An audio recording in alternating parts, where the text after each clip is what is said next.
Oke guys, hari ini gua lagi ada di puncak. Terus di sini ada yang bisa pijet krepek-krepek. Tuh, ini pada ngantri nih. Yang ini udah dipijat, ini pada ngantri tuh. Sekarang giliran gua mau di pretek-pretek ya. Ayo kita lihat.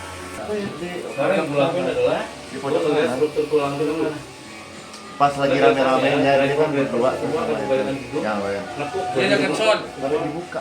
dekat son. Iya, dekat Iya. son. Ada Masih lari. Ini udah buka. Sama dia juga. Jangan tutup rambutnya. Dia juga sama. Tarik nafas dalam, panjang, Buang. buang habisin. Ya. Nah, gitu. Tarik nafas, buang. Tarik nafas lagi. Relax ya, relax, santai. Buang sebentar. Dengeran gak ya bunyi? Pas digituin enak tuh.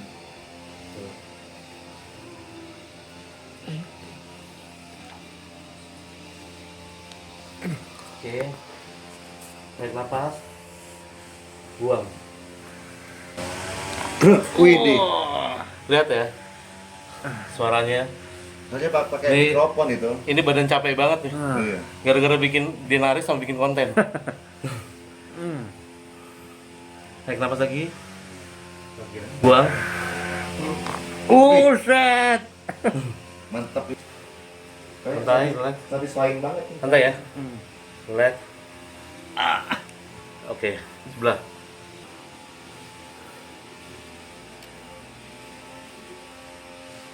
Santai.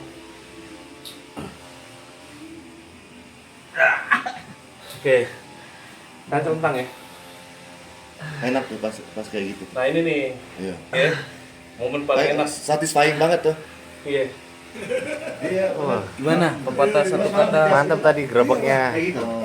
Itu yang nggak bisa Rasanya kayak lepas semua itu apa namanya? Yang kayak Kaku gigit gitu lah. kaku gitu, itu langsung Lentur. enak itu. Wah, berarti nanti ngetriknya jos lagi nih. Iya dong, harus jos. Aduh, mantap nih Mas Budi nih. Udah aman? Posisi aman? Santai. Jangan di tangan ya. Santai, relaksi lu tendor aja kendor. Santai. Bunyi. Dari atas sampai bawah. Iya. Satu jalur. Oke. Angkat dulu. Kayak diginiin gua. Nah, lu relax 2 menit. Kayak di Gimana? Ya, kayak dia badannya capek banget. Oh, Terus gue coba adjust badannya sehingga dia lagi kalau dia semua udah lentur, peredaran darah lancar, dia akan nyaman di tidur. Mungkin darah beku bisa mengalir ya. Bisa. Oke. Jangan bro. Ya, berikutnya tarik napas, Ini lima nih gua. buang, Kemarin napas gua lagi, tarik napas di lagi, sini. buang. Cuek baik. Wow. mantap. Dia rungsing, nggak bisa estafet. Oh, pusing. Iya. Oh. Buka gitu. Dari lu Tentang. Oh, udah pada mana yang belum lagi? Banyak banget gila. Pasiennya banyak tuh. Iya, mikir keringetan nih gue. Tapi badannya gede mah. Sorry yang Bobby gara-gara gue nih. Kan gue semalam ngedengerin lo ini ketek-ketekin koong kan. Iya. Enak kalau ada yang mijet begini, badannya seger Udah terus. closing. Udah closing. Oke, hari ini acara kopdar anak DPR di Inkopol. DPR itu di bawah Pohon Rindang. Jadi gua diundang teman gua namanya Bang Boy Elmo untuk datang ke sini. Ya, kita mau liput mau bikin konten di sini nanti. Jadi ini acara udah dari kemarin. Sekarang ini udah hari kedua. Dan hari ini acaranya selesai. Ini sekarang lagi pada ngumpul, kita lihat ya. Nah, ini mereka pada ngumpul. Ada briefing. Tadi yang pertama, Ketuanya. Dewi Muslim nama saya itu ketua, wakilnya Junet, terus ketiganya Bon di sekitar bendera. Itu yang udah diisi ya. Nah sekarang dari Junet, ketiga ini mau diisi siapa? Dari Junet, yang ketiga ini ketuanya maunya siapa? Ketuanya saya. Wakilnya udah. Junet posisinya Ya, pakai humas sih, nggak apa-apa. humas. Humas ini apa? Public relation Oke, yang maksud Junet ini koordinator semuanya. Betul Junet? Terus posisi terakhir Nobon. 4 jadinya Jun. Nobon itu udah nggak boleh gangguan sebenarnya. Gimana teman? 4 mau kepengurusannya. Masukan datangnya. Nanti ketuanya Bang Edi, wakilnya udah Denny, saya humas. Terus untuk adminnya Bang Nobon. 4 itu. Gimana bisa diterima? Terima. Kalau ada yang masih ngeganjel, ada yang masih keberatan ngomong sekarang. Kita hargai forum. Kita bentuk forum ini udah ngeluarin biaya, ngeluarin waktu, hargai forum. Jangan ngomong di belakang. Nobon ada tambahan? Bobby. Rubel. Ada siapa? Vilanya di sini ada biliar, Ada unak-unak. ada tempat karaoke. Itu nama vilanya Villa Ko 2. Jadi kita di sini ada SR, ada bintang. Ada taman, ada ayunan. Masih dibangun proses pembangunan juga. Sekarang kalau ada kendala atau masalah bisa curhat atau diungkapkan ke Junet. Masalahnya apa? Dan di sini ada kolam renangnya.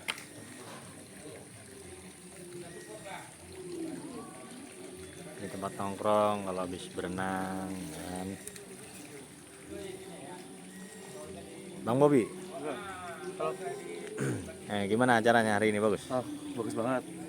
Kebersamaan udah ada rapat itu kepengurusan, jadi diputuskan bersama-sama, ngobrol bersama-sama, di voting dari semua anggotanya, semua member, dan sampai menemukan kesepakatan yang solid. Oh, emang sebelumnya belum terbentuk? Udah ada, ini keputusan baru. Oh, baru dibikin lagi gitu, dikompakin lagi lah gitu ya. Gitu. Oke. Jadi akhirnya udah terpilih, udah ketuanya siapa? Bapak itu. Ya, ketuanya ada dari kami, ada Pak Edi, ada wakil, ada Bang Junet, itu wakilnya udah Denny, wakil Bang Junet dan juga Nobon sebagai humas. Sayang nih Bang Elmu nggak ada ya. Wah, saya Saya ngundang saya malah dia pulang. Iya, dia ada urusan penting Ada urusan dari ya? keluarganya, jadi ya udah dia pulang duluan gitu. Tapi dia ikut tadi malam meramaikan acara. Iya. Oh ya, dan lagi habis ini gue mau adain podcast sama Bang Bobi, terus sama nggak tahu nanti siapa lagi yang bisa diajak ngobrol. Kita mau bahas tentang perkembangan tentang Inkopol lah, pokoknya tentang Grab Inkopol. Nanti kita akan ngobrol-ngobrol seputar peraturan di Grab Inkopol, terus ya suka dukanya kayak gimana. Pokoknya kita lihatnya nanti ya.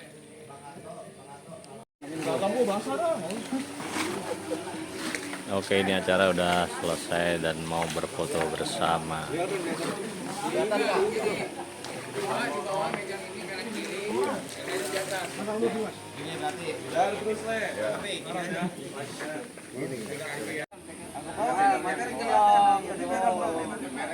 Kopdar, apa ini namanya? Kopdar DPR CGK. We are the big border, brotherhood DPR CGK. 3, 2, 1. Satu lagi. 3, 2. Video. Siap. 1, 2, 3. Ya. Siapa kita? Di mana kita? DPR CGK.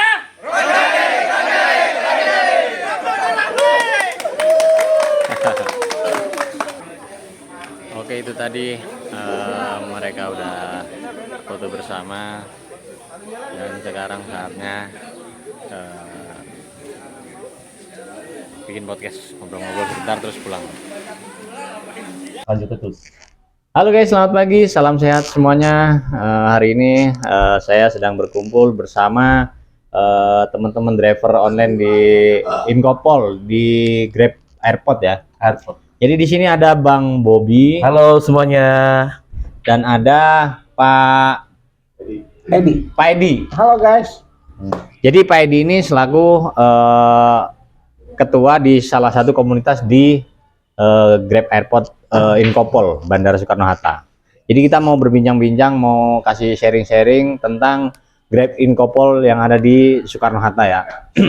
Kita mulai dari Bang Bobby dulu, kita tanya-tanya dulu. Bang Bobby, berapa lama udah join di Grab Airport?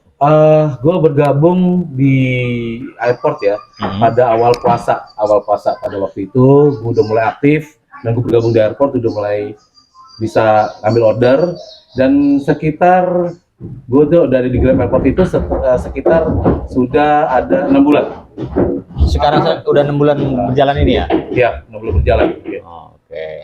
Terus pengalaman yang didapat di Grab Inkopol Bandara Soekarno-Hatta gimana, Bang Bobi? Wah, itu bener-bener apa ya? Banyak ya. Gua menemukan banyak hal setelah gue bergabung dengan Inkopol Grab Bandara Soekarno-Hatta. Dari mulai suka dan duka itu gue temukan dan gue ketemu sama keluarga gue di luar keluarga gue. Gitu. Jadi punya banyak temen gitu banyak ya? teman, intinya gini. Di luar gue keluar dari rumah gitu. Salah satu keluarga gue adalah teman-teman yang ada di pool Grab Inkopol Bandara Soekarno-Hatta. Iya. Itu jadi keluarga gue dan kita semua kebetulan solid di sana. Iya. Gitu ya. Jadi di Grab Airport Inkopol itu ada beberapa komunitas. Gitu. Dan salah satunya ada komunitas namanya DPR. DPR itu di bawah pohon rindang. Betul. Iya, Jadi betul, ini Pak Edi ini selaku ketua dari komunitas DPR. Saya mau tanya-tanya ke Pak Edi. Oke. Jadi di airport kan banyak komunitas, Pak Edi. Itu memang disuruh bikin komunitas atau emang inisiatif dari masing-masing driver apa gimana itu? Ada komunitas-komunitas banyak gitu, Pak Edi? Oke. Jadi di pengendapan kita ada pengendapan. Nah, pengendapannya itu luas. Nah, untuk menunjang aktivitas kita sehari-hari sebenarnya nggak ada arahan dari Inkopol, dari Grab tuh nggak ada. Cuman itu inisiatif dari kita sendiri aja. Kita kebetulan punya tempat atau kita sering sebut base camp itu kebetulan tuh di bawah pohon. Jadi DPR CGK ini adalah di bawah pohon. Di bawah pohon rindang. CGK ini adalah kode penerbangan. Oh iya. Seperti itu, guys. Jadi diadakannya komunitas di airport itu supaya bisa sharing. Biasanya kalau anak baru-baru gitu kan nggak ada punya temen. Jadi kalau misalkan ada komunitas di situ bisa sharing kekurangannya gimana, maksudnya cara kerjanya seperti apa gitu. Itu memang sangat penting karena di Grab Airport ini nggak bisa sembarangan kerja gitu. Benar. Ya kan? Gimana Bang Bobi? Yang peraturan yang paling ketatnya gimana? Jadi gini, bata paling ketatnya adalah benar-benar kita tidak harus bisa mengontrol tingkat emosi kita, terus mental kita, dan kita juga harus bisa melayani para customer yang menjadi order kita, yang akan kita ambil sebagai order kita untuk sebaik mungkin, senyaman mungkin, dan tidak ada kekecewaan untuk mereka. Apabila ada suatu kesalahan atau berita-berita atau pengaduan yang ini, kita akan dikenakan sanksi tentunya di sini. Karena jadi sembarangan ya. Di sini kan ada aturan, ada rules gitu di dalam komunitas Grab Airport Inkopol. Ya. Jadi rule-nya itu harus memenuhi ritase. Ritase.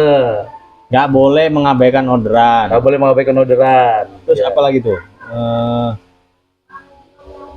Ya, perpuasan customer yang jadi prioritas pertama ya. Harus benar-benar kita mobil harus bersih gitu ya. Terus gitu. Jadi pada intinya di bandara itu nggak boleh sembarangan lah, nggak kayak di kota yang bisa cancel mandiri kayak gitu, nggak bisa. Kalau di bandara itu memang harus benar-benar kita siap. Kalau misalkan belum siap, aplikasi harus dimatikan. Karena kalau lagi makan pun dapat ordernya harus dibawa gitu. Kalau misalkan sampai di cancel dan mendapat laporan, kita akan dipanggil dan akan dikenakan SP atau surat peringatan. Surat peringatan itu sampai 3 kali. 3 kali kena SP.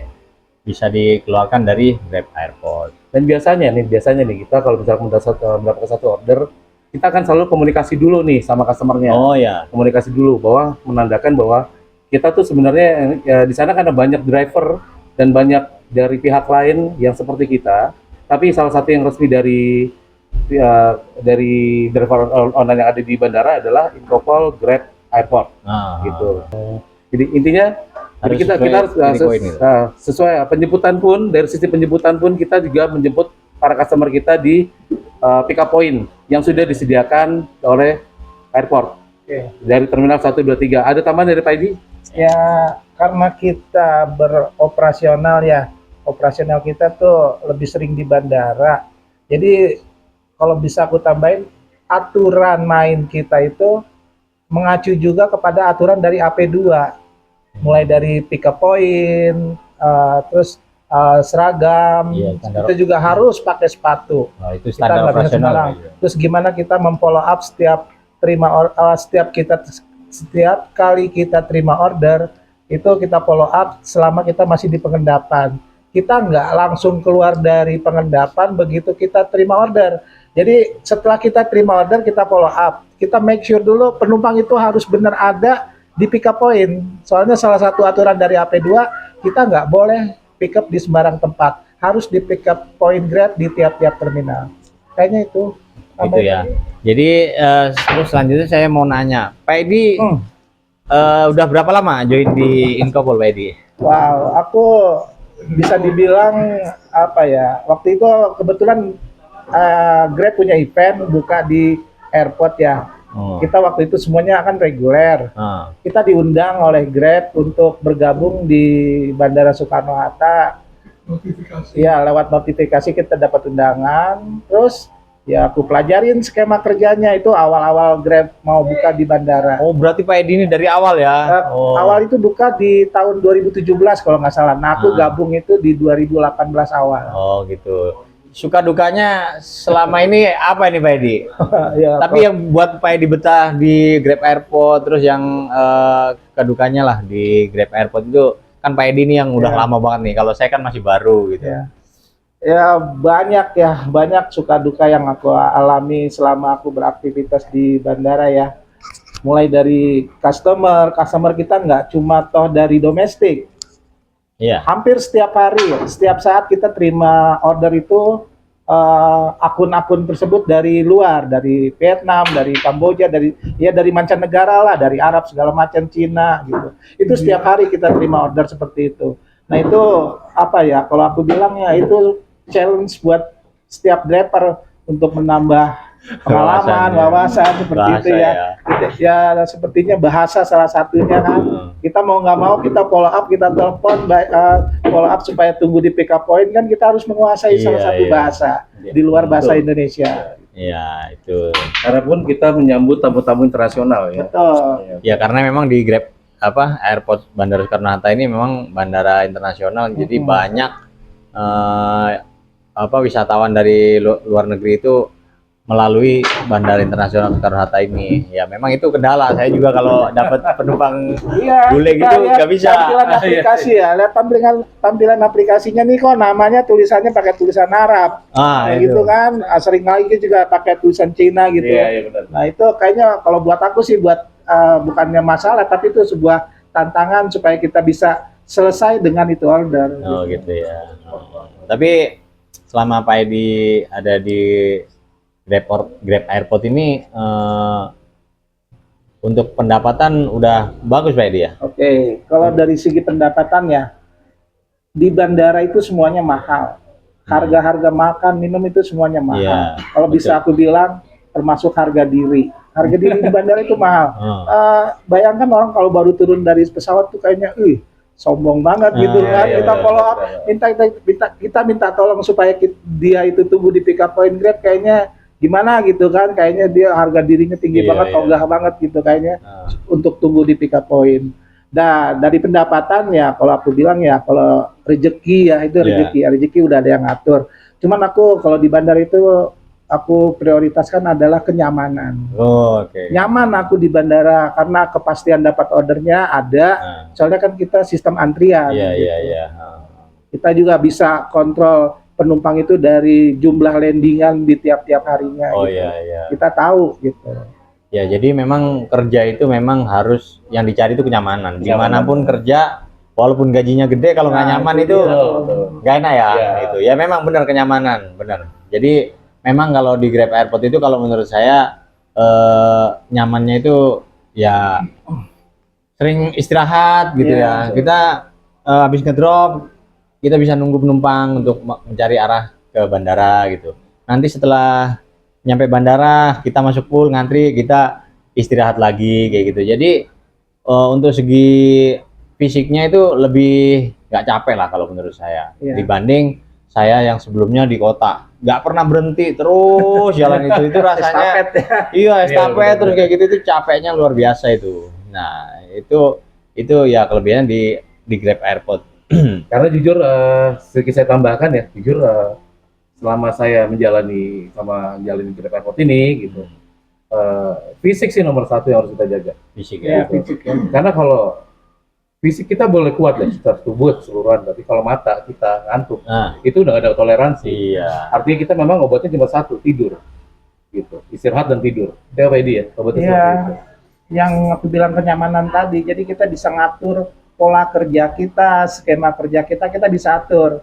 Kita datang ke pengendapan, kita terima notif antrian dan estimasi waktu tunggu. Nah, di situ kan kita bisa atur apakah kita mau makan dulu atau mau istirahat tidur dulu gitu kan kita bisa kontrol.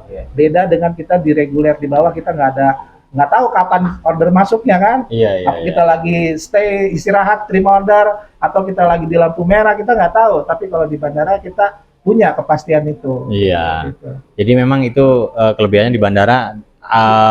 Orderan itu udah pasti kita dapat asal kita datang ke pool gitu Iya, ya. ke pengendapan ada. Tapi kalau untuk dukanya nih Pak Edi, maksudnya yang gak enak, yang bikin ada kekurangan lah pasti kalau di semua pekerjaan kan ada kekurangannya Pak Edi gitu. Itu kira-kira apa yang selama ini Pak Edi jalankan yang apa ya mengganjal lah, apa istilahnya yang bikin nggak nyaman gitu, atau yang pokoknya pengalaman gak enaknya lah gitu. Kalau aku situasi yang negatif itu aku anggapan itu adalah sebuah tantangan. Contoh lagi nih, aku dapat customer itu dari Arab misalkan. Kita tahu negara Arab itu kan negara yang udah maju ya, uangnya banyak. Nah, jadi masyarakat Arab itu nggak pernah biaya tolnya itu dibebankan ke rakyat. Setelah dia landing di Cengkareng di CGK, nah kita sebagai driver kita juga punya dispatcher yang menjelaskan kalau tarif Grab ini di luar dari parkir, di luar dari tol. Nah, itu sering terjadi kita perdebatan antara driver dan customer yang khususnya dari Arab itu. Yang luar-luar gitu ya. Dia nggak mau bayar tol. You pay. Kita udah jelasin. This price not include highway and parking. Bahkan dispatcher juga udah menjelaskan itu dari awal. Tapi setelah kita pick up, kita make sure lagi, nah itu sering terjadi. Itu ya. Nggak mau bayar tol itu orang-orang Arab itu sering kali seperti itu. Tapi ya aku coba sabar ya, so far sih bisa aku jelasin kalau ini di Indonesia tol itu dibebanin ke masyarakat yang menggunakan gitu. Itu kalau misalkan terjadi seperti itu dan nggak mau bayar, terus kita lapor ke Grab pusat bantuan itu bisa diganti nggak? Iya, kalau aku sih sebelum aku jalan ya masih di pick up point aku jelasin dulu. Aku jelasin kalau ini memang harus bayar karena tarif ini di luar parkir dan tol. Kalau emang kita udah jelasin secara baik, dia juga udah nerima, tapi hasilnya dia nggak mau bayar ya cancel. Oh gitu ya. Soalnya kan lumayan juga om tol kita, apalagi tol Jor 2, nominalnya lumayan gede kan. Itu bisa sampai 80.000 lebih bahkan. Jadi itu salah satu nggak enaknya tantangan lah ya, betul nggak enak, tantangan yang bikin nggak nyaman lah kalau kerja pas ada yang nggak mau bayar tol gitu, memang apa ya nggak nyaman kita gitu. Apalagi kalau nggak mau lewat tol ya. Nggak mau lewat tol ada lagi tuh kayak gitu tuh. Saya pernah itu ke Poris minta lewat Kalideres sore-sore. Padahal lewat 18 menit itu kalau lewat tol. Dia minta lewat Kalideres 45 menit. Iya, di situ juga apa namanya pertimbangan customer ya, dia mau sampai ke tujuan dengan biaya yang lebih murah, lebih hemat gitu kan. Tapi kan kita perlu waktu. Iya. Kita juga yang aku bilang tadi di awal, kita tergantung dengan aturan dari AP2 yang kaitannya dengan retase. Iya, Kita itu harus dia. segera Buru balik lah. lagi ke bandara untuk mendapatkan retase yang diminta oleh AP2. Nah, kebanyakan mereka bilang saya nggak buru-buru kok, santai aja. Kita Iya. yang buru-buru ya kan? Yang nggak buru-buru. Iya. Ada tanggung jawab. Driver ini yang buru-buru gitu. Ya itu emang ya itu tantangan lah. Jadi kita gimana caranya menyikapinya Iya. gitu ya. Tapi untuk keseluruhannya sih bandara menurut saya ini udah paling terbaik Iya. gitu. Jadi kalau emang yang benar-benar mau fokus ke dunia taksi online ya menurut saya ya di bandara ini, karena terjamin itu tadi, jaminan order Ya, itu. kalau kita mau bandingkan ya antara Grab Airport dengan Grab yang reguler, aku bisa bilang kalau yang reguler atau yang di bawah itu tidak lebih bagus dari Grab Airport. Kalau kamu mau ngebandingin mana yang lebih nyaman, lebih enak segala macam, aku komentarnya reguler nggak lebih bagus dari airport. Iya Seperti iya itu. iya. Nah, jadi Kalau rezeki segala macam itu Iya, kan nggak ada memang yang ngatur ya. Aku Jadi, nyamannya ini Om. semuanya itu tergantung dari rezeki dan cara kita kerja. gitu Iya. ya. Tapi ini kan banyak yang nanya Pak Edi, sekarang ini yang daftar katanya antrinya lama. Dulu gampang apa cepet nih Pak Edi? Ya semuanya itu kan aku bilang tadi aturan AP2. AP2 itu ada kuota. Kuota untuk Grab itu berapa unit. Nah, gitu kan. Yang bagusnya itu kalau yang di Grab ini kita cuma ada satu koperasi ya, Inkopol yang di awal itu cuma Inkopol yang handle. Tapi kan kemarin-marinya udah ada Vendor-vendor vendor lain seperti 107 dan lain-lain. Nah, kuotanya itu kan tetap di angka misalkan 1000 unit. Nah, 1000 unit ini dibagi beberapa vendor gitu sekarang. Kalau awalnya dulu kan cuma Inkopol yang pegang. Oh gitu ya. Dulu gampang masuk Om. Gampang ya? Iya. Mungkin gara-gara saya promoin di YouTube jadi banyak yang daftar ya Pak Edi ya. Ya jujur banyak yang terinspirasi ya. Ya, abang katanya terpisah dari saya. Benar, waktu itu pertama kali daftar tuh dikasih tahu sama istri, suruh ngelihat YouTube-nya Bang Budi. Akhirnya mau nggak mau ya dilihat, ditonton, diseleksi, Dan dicoba ya. dicoba. Akhirnya sekarang udah ada di sini nih, sama artisnya ya, sama artisnya udah di sini sekarang. Enggak sih, kalau saya itu lebih ke berbagi pengalaman. Jadi awalnya saya buat YouTube itu memang banyak yang nanya. Jadi dulu saya itu padahal ya emang karena semangat kerja. Pendapatan saya dulu itu di atas rata-rata satu grup itu. Tiap saya share kok paling gede, semuanya berpatokan sama saya. Akhirnya saya ini daripada banyak yang japri gimana caranya saya buatlah konten. Banyak yang nonton gitu, ada yang nonton akhirnya berkembang sampai sekarang ini gitu. Jadi saya hanya berbagi pengalaman aja ya. Sebenarnya sih pengalaman belum banyak, makanya saya nggak banyak bercerita ya, karena yang belum saya alami, yang belum saya pengalaman ya saya nggak berani cerita gitu. Nggak bisa sampai yang ini, karena kalau ditanya juga kayak nggak bisa jawab juga gitu loh. Ya kalau kita fokus di angka nominal ya, emang sih tarif yang kita terima itu emang beda dengan yang di reguler ya. Kalau yang di reguler itu seringkali di angka puluhan ribu, 30.000, 40.000. Tapi kalau di Grab Airport kan kita sering yang kita terima itu di atas angkanya itu ratusan ribu. Nah, dari angka-angka itu kan kita udah bisa ngebandingin gitu. Dalam 1 jam kita udah dapat. Kalau gampangnya gini, aku narik di reguler 3 atau 4 trip baru dapat bandeng 1 kilo. Tapi kalau di bandara, gua 1 trip 3 kilo bandeng gua bisa bayar gitu kan. Tapi kan di bandara juga ada pengeluaran, biaya mata segala macam. Nah itu kita harus bisa manajemen pemasukan dan pengeluaran supaya dapat hasil yang maksimal Om. Iya, ya karena memang di bandara juga biaya kita makan, biaya kita jajan juga mahal, makanya Operasionalnya mahal. operasionalnya mahal lah untuk di bandara itu, Makan makanya 60.000 di bandara kenyang nggak loh. iya pokoknya situ sekali makan sop iga ya paling enak ya. 25.000 sama AS ya berarti. Nah, kalau aku sering bawa dari rumah atau bawa dari luar ya, sambil aku nunggu antrian aku makan gitu. Ya. Kalau beli di bandara mahal ya. Oh, berarti itu caranya supaya irit bawa makanan sendiri dari rumah gitu. Tapi memang untuk berarti dari keseluruhan udah bagus ya di Inkopol ini ya. Ya aku sih anggap DPR ini adalah rumah kedua aku Om.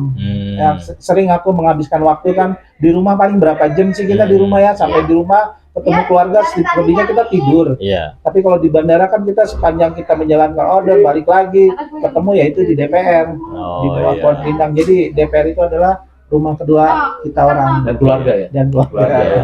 Jadi semua yang anggota DPR ini adalah keluarga saya gitu. Aku anggap sebagai saudara dan keluarga saya. Ada juga yang narik cuman buat iseng, padahal duitnya udah banyak ya, karena pengen nyari keluarga baru gitu. Pengen nyari temen ya. Siapa tuh? Bang Bobby nih sama Bang Boy itu udah berlebih itu. Cuman Gue karena bilang, Bob, macet. Nggak apa-apa, macet. Rame-rame ini dia bilang. iya. Itu dari segala apapun yang kita jalani di luar sana, di luar Grab bandara, Grab airport, dari Inkopol lah, yang saya menemukan keluarga sesolid ini. Ya. Apapun keluh kesah kita, apapun yang kita hadapi, kita hadapin bareng-bareng. Ini di sini kita di DPR ada tagline namanya "You Never Walk Alone" seperti Liverpool ya. Nggak pernah berjalan sendiri. Iya. You never walk alone. Jadi kita nggak pernah berjalan sendiri apapun. Apabila kita ada kendala, kita hadapin bareng-bareng. Ya, lu nggak, waktu lu ngetep tol di mana, di Bekasi atau di Bogor itu lo nggak ngerasa sendiri, Bob.